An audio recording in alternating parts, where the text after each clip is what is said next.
अमो हिंदी विद्यालय को आप सभी को स्वागत है। चिल्ड्रन, आज मैं 10वीं कक्षा के 4वीं लेसन अंतर्राष्ट्रीय स्तर पर हिंदी बताती हूँ। చిల్డ్రన్ ఈరోజు నేను 10వ తరగతి సంబంధించి 6వ లెసన్ అంతర్రాష్ట్రీయ స్థర్ పర్ హిందీ చెప్తున్నాను. అంతర్రాష్ట్రీయ స్థర్ పర్ హిందీ అంటే అంతర్జాతీయ స్థాయిలో హిందీ.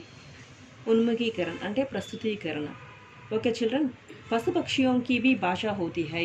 పశుపక్షాదులకు కూడా భాష ఉంటుంది. इसका मतलब वे एक दूसरे का आशय बखूबी समझ लेते हैं. అంటే అవి ఒకదాని మనోభావాలు ఇంకొకటి చాలా ఈజీగా తెలుసుకుంటాయి. यह बात तो है कि పశుపక్షిयों की మనుష్యం జైసి సువికసిత భాష नहीं होती. అంటే పశుపక్షాదులకు మనుషులకు అభివృద్ధి చెందినంత భాష అయితే లేదు. पर वे सीधी सादी आवाज़ों और क्रियाओं से अपने भाव व्यक्त कर सकते हैं. కానీ అవి సాధారణమైన శబ్దాలు మరియు పనుల ద్వారా తమ భావాన్ని వ్యక్తపరుస్తాయి. ये बड़ी आसानी से खुशी, भय, चेतावनी, आमंत्रण जैसे कई भावनाएं दर्शा सकते हैं. ఇవి చాలా ఈజీగా తమ సంతోషాన్ని, భయాన్ని, ఆమంత్రణ అంటే ఆహ్వానాన్ని, ఇలాంటి చాలా భావనల్ని ప్రదర్శిస్తాయి. किसी పక్షి ద్వారా किए गए संकेत अन्य पक्षी भी पहचान सकते हैं. ఏదైనా ఒక పక్షి ద్వారా చేసే సంకేతాన్ని ఇతర పక్షులు చాలా సులభంగా గుర్తిస్తాయి. ప్రశ్న, ఆవాజ్ కా పర్యాయ క్యా హై అంటే ఆవాజ్ అంటే సౌండ్, ధ్వని. దాని యొక్క పర్యాయ క్యా హై, పర్యాయ శబ్దం క్యా హై. ఆవాజ్ అంటే శబ్దం, దాని పర్యాయ శబ్దం ధ్వని. నంబర్ 2, కిసి ప్రాణికి అనోఖీ విశేషత బతాయే. ఏదైనా ఒక ప్రాణి యొక్క ప్రత్యేకతను తెలపండి. पशु पक्षी बड़ी आसानी से खुशी, भय, चेतावनी, आमंत्रण जैसे कई भावनाएं दर्शा सकते हैं. काले बादलों को देखकर मोर नाचते हैं, दादूर टट्टते हैं. అంటే దాని అర్థం ఏంటంటే చిల్డ్రన్, పశుపక్షులు చాలా తేలికగా సంతోషాన్ని, భయాన్ని, హెచ్చరికని, ఆహ్వానాన్ని చూపిస్తాయి. కారు మబ్బులను చూసి నెమలి పురువిప్పి నాట్యం ఆడుతుంది, కప్పలు బెకబెకమంటాయి. తర్వాత క్వశ్చన్, ఇస్ గద్యాంశ్ కే లియే ఉచిత శీర్షిక దీజియే. అంటే ఈ పాఠానికి ఒక పేరును పెట్టండి అని. ఈ గద్య భాగానికి పశుపక్షాదుల భాష అనే శీర్షిక తగినది. उद्देश्य, छात्रों को पत्र लेखन की विविध शैलियों का ज्ञान कराना, उनके लेखन सृजन के विकास के साथ साथ उन्हें अंतर्राष्ट्रीय स्तर पर హిందీ का महत्व बताना है. అంటే దీని అర్థం ఏంటంటే చిల్డ్రన్, విద్యార్థులకు వివిధ రకాల పత్రలేఖన నైపుణ్యాలను నేర్పించడం, వారి లేఖన నైపుణ్యాన్ని వికసింపజేయడంతో పాటు అంతర్జాతీయ స్థాయిలో హిందీ గొప్పతనాన్ని చెప్పడం దీని ఉద్దేశ్యం. చిల్డ్రన్, నెక్స్ట్ విधा विशेष. पत्र गद्य की एक प्रमुख विधा है. पत्र विधा पाठ में प्रेषक अपने विषय से जुड़ा पत्र पाठक के नाम लिखता है. इसमें एक मित्र अपने दूसरे मित्र को हिंदी सीखने तथा उससे होने वाले लाभों के बारे में बता रहा है. అంటే దీని అర్థం ఏంటంటే, లేఖలు గద్య భాగా రచన ప్రక్రియలో ముఖ్యమైనవి. పత్రలేఖనంలో అంటే లెటర్ రాసే వ్యక్తి తనకు సంబంధించిన లేఖను పొందే వారి పేరు మీద రాస్తారు. అంటే ఎవరైతే లెటర్ రిసీవ్ చేసుకుంటారో అంటే టు అడ్రస్ వాళ్ళకి రాస్తారు. దీనిలో ఒక మిత్రుడు తన మిత్రుడికి హిందీ నేర్చుకునే విషయాన్ని, దానివల్ల కలిగే లాభాలను చెప్పుచున్నారు. విషయ ప్రవేశ్. హిందీ एक ऐसी भाषा है जो भारतीयों की सांसों में बसी है. హిందీ ఎటువంటి భాష అంటే అది భారతీయుల ఊపిరైపోయింది. ये सबकी संस्कृति, सभ्यता व गरिमा का प्रतीक है. ఇది అందరి సంస్కృతి, నాగరికత మరియు గొప్పదనానికి చిహ్నం. गांधी ने अपना जीवन देश की स्वतंत्रता के साथ साथ हिंदी की सेवा में समर्पित कर दिया. గాంధీ గారు తన జీవితాన్ని దేశ స్వాతంత్రంతో పాటు హిందీ దేశ సేవకై అర్పించారు. ఇప్పుడు హిందీ కేవలం భారతదేశానికి చెందిన భాష మాత్రమే కాక ప్రపంచ భాషగా మారింది. ప్రపంచంలోని కోట్లాది ప్రజలకు జీవనోపాధిగా మారింది. ఓకే చిల్డ్రన్, ఈ లెటర్ చూడండి ఎక్కడి నుంచి రాస్తున్నాడో స్టూడెంట్. ఇక్కడ ఏంటి, స్థాన్ అంటే స్థానం, ప్లేస్ హైదరాబాద్, ఇది డేట్ दिनांक. प्रिय मित्र, तुम कैसे हो? आशा करता हूँ कि तुम अपने परिवार के साथ सकुशल हो. यह जानकर बड़ी प्रसन्नता हुई कि तुम हिंदी से जुड़े विविध कार्यक्रमों में भाग ले रहे थे. ప్రియమైన మిత్రులకు, నువ్వు ఎలా ఉన్నావు? మీ కుటుంబం నువ్వు కూడా క్షేమంగా ఉన్నావని తలుస్తున్నాను. ఇది తెలిసి నాకు చాలా సంతోషంగా ఉంది. ఎందుకంటే నువ్వు హిందీకి సంబంధించిన కార్యక్రమాల్లో పాల్గొంటున్నావని సంతోషంగా ఉంది. నెక్స్ట్, तुमने अपने पत्र में जानना चाहा कि हिंदी भाषा का अपने जीवन में क्या महत्व है.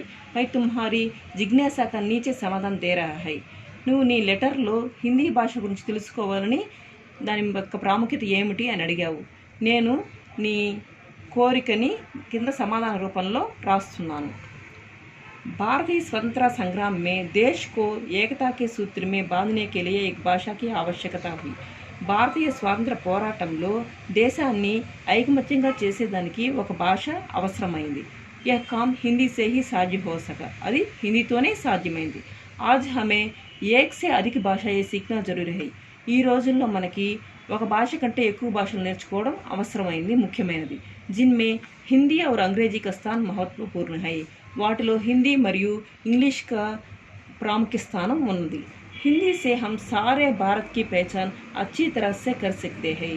హిందీ భాష వల్ల మనము ప్రపంచంలోని అంత బాగా గుర్తించవచ్చు. భారత్ కే అలగ్ అలగ్ ప్రాంతం మే అలగ్ అలగ్ భాషాయే బోలి జాతీ హై. భారతదేశంలో వివిధ ప్రాంతాల వారు వివిధ భాషలు మాట్లాడతారు. हमें भारत के सभी प्रांतों से जुड़ने के लिए एक भाषा की आवश्यकता होती है. మనం భారతదేశంలోని అన్ని ప్రాంతాలని కలపడానికి ఒక భాష యొక్క ఆవశ్యకత అయితే ఉంది, ప్రాముఖ్యత ఉంది. జిసే సారే భారత్ కే వాసి జాన్తే హై. ఇది భారతదేశంలోని ప్రజలందరికీ తెలుసు. వేసీ భాష హీ హిందీ హై. అటువంటి భాషే హిందీ. జో సారే భారతీయం కో ఏకతా కే సూత్ర మే బాంధతే హై. అది మొత్తం భారతీయులందరినీ ఐకమత్యంగా ఉండేటట్లు చేస్తుంది. హిందీ అప్నే శాబ్దిక అర్థ సే భీ భారతీయ कहलाते हैं. హిందీలోనే భారతీయత అనేది చెప్పబడుచున్నది. इसलिए देश के वर्तमान और भविष्य को ध्यान में रखकर, కాబట్టి దేశం యొక్క వర్తమానం అంటే ఇప్పుడు జరిగే పరిస్థితుల్ని మరియు రాబోయే పరిస్థితుల్ని దృష్టిలో ఉంచుకుని భారతీయ రాజ్యాంగం अनुच्छेद 343 के तहत हिंदी को 14 सितंबर 1949 को राजभाषा के रूप में गौरवान्वित किया है. అంటే 343 ప్రకరణం ప్రకారం హిందీని 14 సెప్టెంబర్ 1949లో రాజభాషగా గుర్తించారు, గౌరవించారు. तब से हम हर वर्ष 14 सितंबर को हिंदी दिवस मनाते हैं. అప్పటి నుంచి మనం ప్రతి సంవత్సరం 14 సెప్టెంబర్ని హిందీ దివస్గా జరుపుకుంటున్నాము. आज भारत के अलावा Bangladesh, Nepal, Myanmar, Bhutan, Fiji, Guyana, Suriname, Trinidad एवं टोबैगो, दक्षिण Africa, Bahrain, Kuwait, Oman, Qatar, Saudi Arab गणराज्य, Sri Lanka, America, England, Germany, Japan, Mauritius, Australia आदि देशों में हिंदी की मांग बढ़ती ही जा रही है. ఈరోజు భారతదేశంలోనే కాకుండా ఈ చెప్పిన దేశాలన్నింటిలో కూడా హిందీ రచనలు రాయబడుతున్నాయి. హిందీ నేర్చుకునేవారు చాలామంది పెరిగారు. విదేశోं में भी हिंदी की रचनाएं लिखी जा रही है. విదేశాల్లో హిందీ రచనలు కూడా చేస్తున్నారు. जिसमें वहाँ के साहित्यकारों का भी विशेष योगदान है. అక్కడ వారి సాహిత్యకారుల విశేషమైనటువంటి సహకారం కూడా ఉన్నది. ये हम सबके लिए गर्व की बात है. ఇదంతా మనం గర్వించదగిన విషయం. कि विदेशों में भारतीयों से अपने व्यवहार करने के लिए वहाँ के लोग भी हिंदी सीख रहे हैं. ఇక్కడ వారితో సంబంధ బాంధవ్యాలు ఏర్పరచుకునే దానికి అక్కడ ఉండేవారు కూడా హిందీ నేర్చుకుంటున్నారు. इस तरह हिंदी की मांग आज विश्व भर में बढ़ती है. దీనివల్ల కాబట్టి హిందీ నేర్చుకునే వారి సంఖ్య ఈరోజు ప్రపంచం మొత్తం మీద పెరిగిపోతున్నది. इसलिए भारत के अलावा अन्य देशों में भी कई సంస్థాయే హిందీ के प्रचार व प्रसार में जुटी हुई है. కాబట్టి భారతదేశంలోనే కాకుండా ఇతర దేశాల్లో కూడా చాలా సంస్థలు హిందీ ప్రచారంలోనూ ప్రసారం చేయడంలోనూ నిమగ్నమై ఉన్నాయి.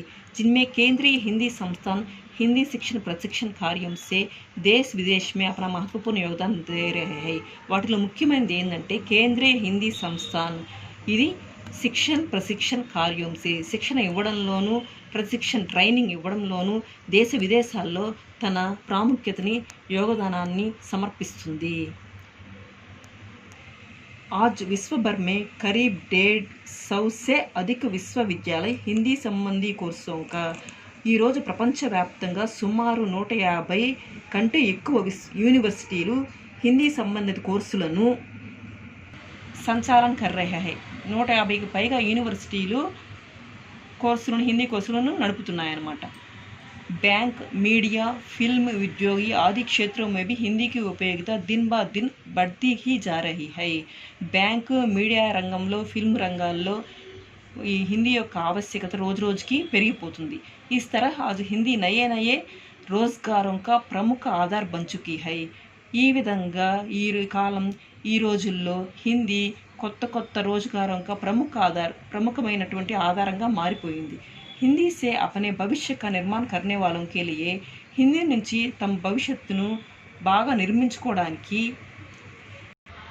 www.rajyasabha.nic.in, www.ildc.gov.in आदि वेबसाइट सेवा में तत्पर रहे हैं. ఇప్పుడు చెప్పిన ఈ పైన ఉన్న ఈ వెబ్సైట్లన్నీ హిందీతో తమ భవిష్యత్తును అతి ఉజ్వలంగా మార్చుకోవటానికి ఉపయోగపడుతున్నాయి. यह हमारे लिए गर्व की बात है कि सारा विश्व हिंदी का महत्व जान चुका है. ఇది మనం గర్వించదగిన విషయం ఏంటంటే ఇప్పుడు మొత్తం ప్రపంచం హిందీ యొక్క ఉపయోగితను తెలుసుకుంటున్నాయి. इसका प्रमाण यह है कि దానికి ప్రమాణం ఏంటంటే सारे विश्व में మొత్తం ప్రపంచంలో 10 जनवरी को विश्व हिंदी दिवस मनाया जाता है. 10 जनवरी प्रपंच हिंदी दिनोत्सवंगा जरुपुकुंటున్నారు. इस तरह हिंदी अंतर्राष्ट्रीय स्तर पर शोभित है. ఈ విధంగా హిందీ అనేది అంతర్జాతీయ స్థాయిలో శోభిల్లుతున్నది.